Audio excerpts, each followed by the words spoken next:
Nora Speaks is a weekly podcast that tugs at the soul and consciousness of the Black community. With show topics such as youth empowerment, education, women's impact, and civic engagement, Nora Speaks challenges the listener to not only join the movement, but be the movement. On the show, you'll learn from insightful guests who have demonstrated capacity in these fields and more, and I'm your host, Nora Muhammad. Welcome to the show.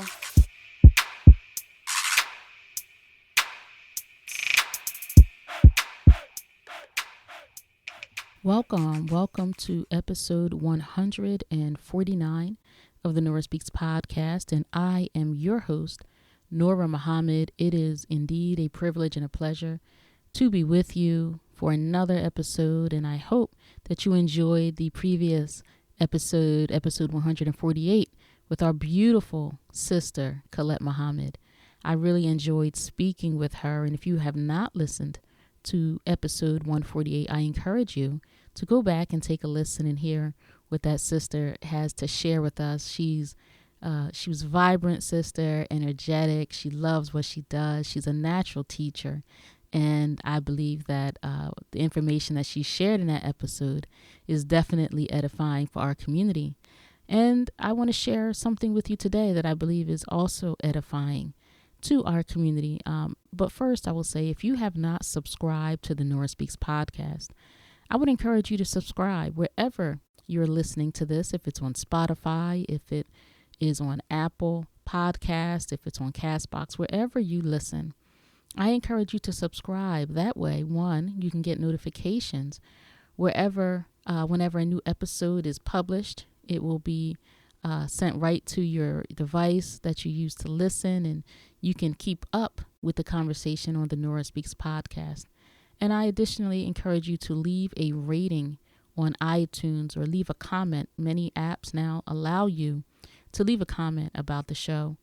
Share your feedback. And as always, you are always invited to leave a comment on social media if you would like. You can find Nora Speaks podcast on Instagram, Twitter, and Facebook. And, I look forward to your comments, and I want to thank everybody who continues to show support and love to the Nora Speaks podcast, whether it's in a instant message, whether it's a DM on Instagram, or it's an email. I really do appreciate your feedback, and I'm glad to know that you are listening.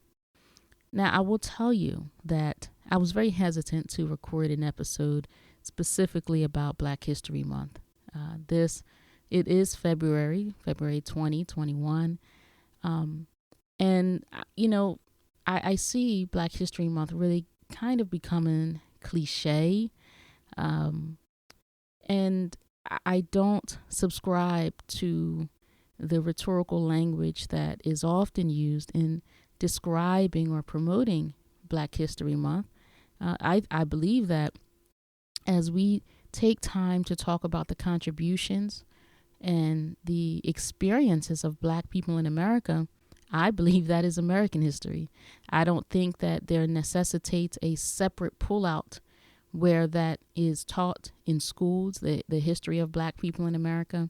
I mean, just like we learn the history of Caucasian people in America, I don't think that there should be a designated period where the history of major figures and contributors to the legacy that is America has to be included.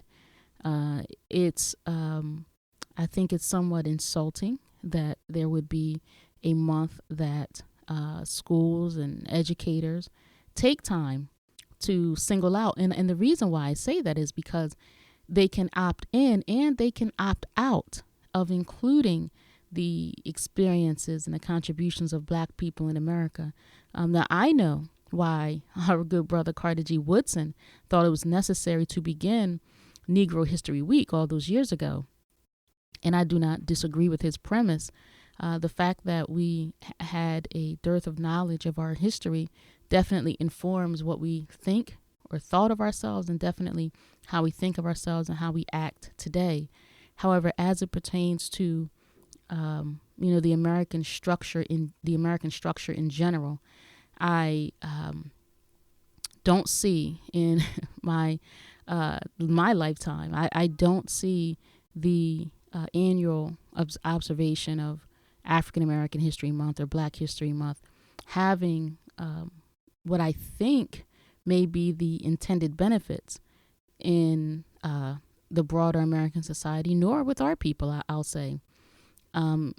This is the time of the year that usually, if we weren't in quarantine, that folks will be coming together and gathering to enjoy various Black history programs. Sometimes there's kente cloth and other African print material. And even with that, for me, I don't think that as a so-called American Negro, as a descendant of American slavery, that it would be appropriate for me to don an African print. And are we talking about a Ghanaian print? Are we talking about a Nigerian print, a Kenyan print? I wouldn't know the difference because I'm neither Kenyan, Ghanaian, or Nigerian. And so I would not, as a Black American, want to appropriate a culture just so that I can say that I'm observing Black pride. The same way I don't think that a Kenyan sister would need to wear the colors of the Jamaican flag to represent her Black pride. That is a culture that belongs to Jamaica. That is a culture that belongs to Kenya. And until I know where my roots come from, I think that it would be appropriation and not appropriate for me. Now, obviously, you do what makes you comfortable and what makes you feel good about yourself. However, I don't think that for me, and I have not taught my children, I've taught my children to be themselves. You don't have to don the customary garbs or colors or fabrics or customary outfits of another culture to express pride in who you are. You be you, and you know your history, you know your people, the knowledge that is available. And I taught them that it would be somewhat disrespectful. Now, I do have a Ghanaian sash that was given to me by a beautiful Ghanaian American sister, and so as I observe and celebrate with her, and it would be appropriate to wear that in solidarity with her in what she is celebrating, then I would be comfortable doing that to support her. However, for me, that is not my culture, and I want to respect her and others in such a way that I do not appropriate their culture to express pride in being a Black American. Now, what I will say is that I believe that, and I know, it's not just a belief, but I know that Black people are original people. And I'll get into that a little bit later. And so whether we find ourselves on the island of Haiti, whether we find ourselves in Guyana, whether we find ourselves in Northeast Africa, whether we find ourselves in what they consider the Middle East, or if we find ourselves in Australia, Black is Black. However, we have been carved up and separated and divided. And so now we can distinguish ourselves from each other by attaching the territory on which we originate or on which we were born. So I'm not Black, I'm Haiti, or I'm not Black, I'm Jamaican, or I'm a Jamaican American, and I'm not Black, I'm a Nigerian American. I'm not Black, I'm a Aussie, I'm from Australia, and but what we all have in common is that we are Black. And I believe that our ownership of brotherhood and sisterhood really should not be limited by the territory in which we were born, but by the lineage and the blood that courses through our veins. And that is the blood of the original man, of which we are. And when I say original man, of course, sister, that includes you, because we are one. So as I said, I was very hesitant to record a Black history episode for the Nora Speaks podcast because, I kind of thought what more could be said. We encourage our people to celebrate and learn their history on this continent of North America and the continent of others, and to know American history, of course, but to study the greatness of the edifice that we find in North Africa, of the Sphinx and the pyramids, and and all over the planet Earth, where we are indigenous to. But what concerns me, and this is why I decided to record an episode, I changed my mind at the last minute. What concerns me is our idea, or some of us have this idea, to assert our history or the education of our history on other groups of people. So as we are in a very unique time in modern American history, where there are, the social justice rallies, which are not unique, because the social justice rallies are kind of the civil rights movement. It's the civil rights movement repackaged, but we're in a modern time with modern technology, and we're in this very strange time of a global pandemic. The definite political turmoil that this country is facing, the confusion that is present. And some scholars and academics and leaders, or people who are identified as leaders, have this idea that if we can help Caucasian people, help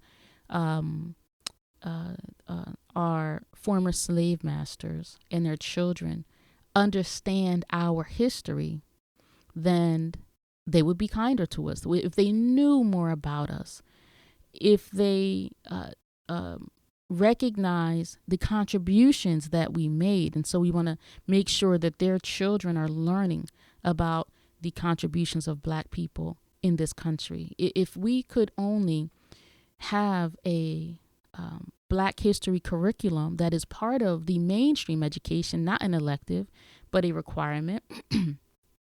If we could implement this education of Black people, then hopefully they would be more inclined to include us and less inclined to abuse us, or to abuse the authority that they have in law enforcement or in the courts. If they knew more about us, and if they knew more about the history in this nation, that things would be different. And I think that is such a misguided thought pattern.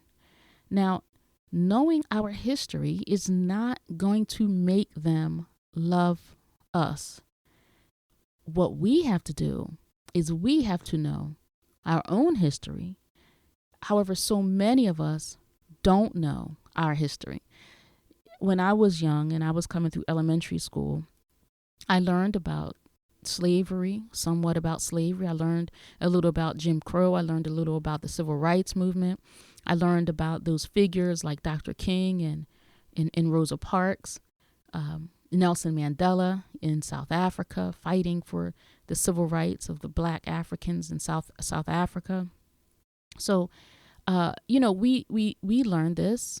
I learned this, and that's part of our history.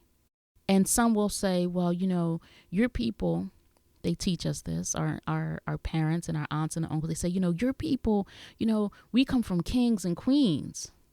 We built the pyramids, and so we, can pull out our encyclopedias if we still have them, or we can go online and we can look at the magnificence, the divinity of the pyramids and the Sphinx and the architecture that, no one is able to understand in this modern day era, the majesty of that. But if we're honest with ourselves, we're really not that connected to that. And while it is a romantic and encouraging thought to think that our people designed that, but when we look at our people every day, we are so disconnected and so far from that power and that majesty and that royalty and that pride Now, our hats and our t-shirts might say that we love ourselves, but by our actions, by our thinking, by what we're doing daily, by our desire to our desire to embed love in our opposition for us, that shows that we really don't love ourselves to the extent that is necessary to bring peace to our households, to bring peace to our communities. Now, that history of civil rights, Jim Crow, slavery in America, the transatlantic slave trade, all of that is important to know. However, as I started, I mentioned that we are the original people on the planet, and that all men, all manner of men, derive from the original man. Do you understand this, brothers and sisters? And if you understand that we are the original people, then we should understand the implications of being the original. Now, some may argue about us being the first, Black people being the first. However, I can guide you to Louis Leakey and tell you what he said about the oldest bones found on the planet. They did not belong to a Caucasian man or a Caucasian woman. Those bones that they found then and that they continue to find belong to Black people. Black people are the original people. There had to be a first, right? For all these manner of men on our planet, there had to be someone that came first. And Black man and Black woman, I have to say, and I'm proud to say, it happens to be you. You know, you cannot derive Black from something that is less than Black, but you can derive all other manners of men from Black. Not long ago on the podcast, I talked about the dominant and recessive. Now, this is not for me to want to hype you up.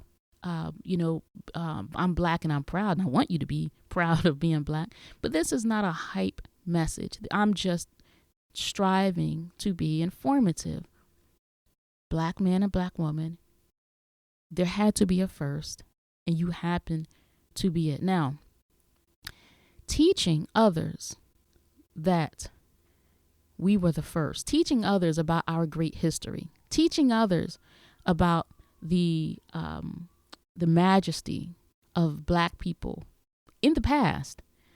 Do we think that that is going to change what other groups want for themselves? Now, I'm referring to our academic leaders, our scholars, our historians, those people who think that inserting Black history and a knowledge of Black people in this country and around the globe and their contributions to the advancement of man, do we think that that is going to change what they think and feel about us and how they treat us? I would suggest that it will not. What others want for themselves is domination. They want domination and the exclusion of others. Some of them do appreciate inclusion and diversity, and some of them want to enjoy inclusion and diversity, but some do not. Some want domination and exclusion. And that is their right to want domination and exclusion of people who want to protect themselves. Now, not just protect themselves, but preserve themselves. As I said in a previous episode about racism not being our greatest challenge, any group of people that are interested in their edification and maintaining power, that's natural. I mean, I know that America and North Korea are enemies. I know that America and China are enemies. But the Chinese is not considering himself subservient to America. The North Korean is not considering themselves subservient to America, right? And nor does America and Americans consider themselves inferior to these nations, right? Everybody wants to see themselves on top. And what I think is is an indication of how lost we are is that as Black people, we don't want to see ourselves on top. We want inclusion. We want diversity. Now, in a country like America, where we were brought here um, under duress and under objection, we were still brought here. And, Abraham Lincoln freed us with the Emancipation Proclamation. And now we have been given opportunity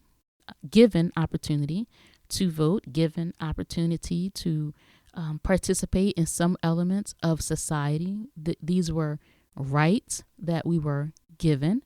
Then it would make sense that we are included and that there is diversity.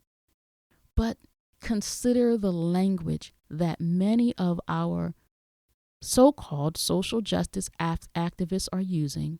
Inclusion. We want to be included. And it's a concern for me because I think that all of the efforts and action would be better spent taking us in a different direction. Because, as I said, we are the original man and woman, and that all manner of men have come from the Black man and Black woman. As we are trying to have movements to convince other people through our affection and through the influence of legislation, we're trying to convince them to include us. But what does the original man look like pleading? You're the original man, and you are pleading for others to include you in their operations. And so I say that if we actually knew our history, and I don't care how much kente cloth you wear, I don't care how fitted your kufi is, I don't care how eloquent your words are, I don't care how many books you walk around under your arm, I don't care how many times you show up on MSNBC, ABC, Fox. If you and I knew our history, and if we were really informed by our history, then we would be thinking differently, we will be acting differently, and that thinking and acting differently would cut off or at least minimize our total reliance on the mercy of others to include us in what they want for themselves to the exclusion of all others. Think about this. I listen to these Black academics on these news shows. I pay attention to what they say, and they talk about the Black experience through the annals of history as being such a magnificent experience, and these people that we come from being so sublime and supreme. And then we turn and say, see, we're good people. Could you include us? Right? So we think, okay, if they knew, if we can teach them about our scientists, our inventors, if we can teach them about our architects and our royal lineage, if we can teach them about our advances in medicine and technology, then at some point they might find us worthy to be brothers with them.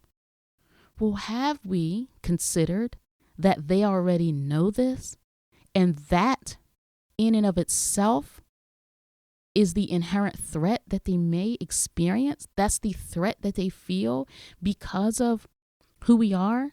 Do we not think that others don't know who we are? Why do people dislike Black people so much? I know that Thomas Jefferson said that God, would not be blind forever. I know Thomas Jefferson gave that warning that at some point, justice is going to be given, right? These people know our history. And here we are trying to convince them so that we can be in brotherhood and sisterhood and have a loving experience. I'm suggesting that maybe they already know. And that is the threat that they're experiencing. and why some of them are so vehemently opposed to the inclusion and to the diversity that we're asking them for. Now, I know that we are propagandized by the image of Black people being thugs, of Black women being loose, raunchy women. We're criminals. We come from broken homes. I know that narrative is pushed, but I do not believe that that narrative is pushed for them. I believe that that narrative is pushed so that that could be embedded in our minds. That narrative could be embedded in our souls so that we will accept that narrative for ourselves, so that we will act out the script of that narrative. I don't think that legislation and our affection for others is going to convince them to stop doing evil to us. We are in 2021, and as I said, the social justice movement is a recycled civil rights movement, because aren't we still asking for the same things? And if we are still asking for the same things, do we think that our argument to have others include us in their brotherhood and in their sisterhood, do we think that we just didn't present a persuasive enough argument? I would suggest that people are very comfortable in who they are. We don't need to teach others about their history, nor do we need to teach others about our history. I believe that everybody should know some of everyone's history so that we can understand each other. However, I believe that we need to know and understand our own history. I believe that we need to turn that affection and that peaceful love that we want to give others so that we can be convincing to them that we are worthy to be included with them. We need to turn that on ourselves. Racism would not impact us so severely if we loved ourselves, if we had an affection for ourselves, and if we did for ourselves what we want and what we're pleading for others to do for us. Public safety, we can take care of our own communities. We can police our own communities with a badge or without a badge, right? It's called being a parent. It's called being a neighbor. It's called being an uncle. It's called being a grandmother, right? Education, we can educate our own children. We don't have to force others to educate us in a way that satisfies us or gives us what we think it is that we need.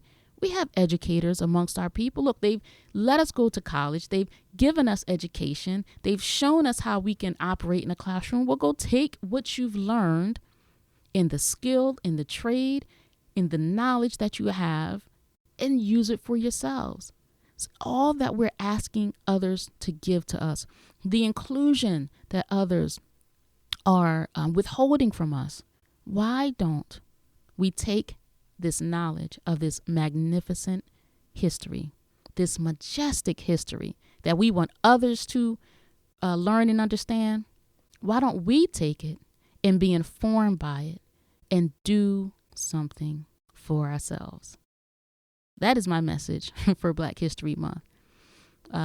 I think that everybody should treat everybody with freedom, justice, and equality. And if everyone did that, then this nation and others would not be at war, and that we would all live in peace. But some people are just not going to be peaceful. Some people are just not going to be inclusionary or be inclusive. And if they're not, are we going to force them?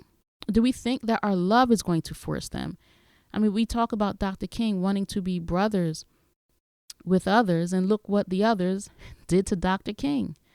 Be a brother to yourself. Be a brother to yourself. Be a brother to your sister. Be a sister to your sister. And then others would rethink how they dealt with us. But first, we have to be brothers with self before we could be brothers with others. And others will rethink because they would have to. So the freedom and the justice that we want, it's going to start, and it has to start with the unity that we have for ourselves. I'm interested in what you think about this conversation. Do you think that teaching our history to others is going to change what they think about us, what they feel about us, and what they want for themselves?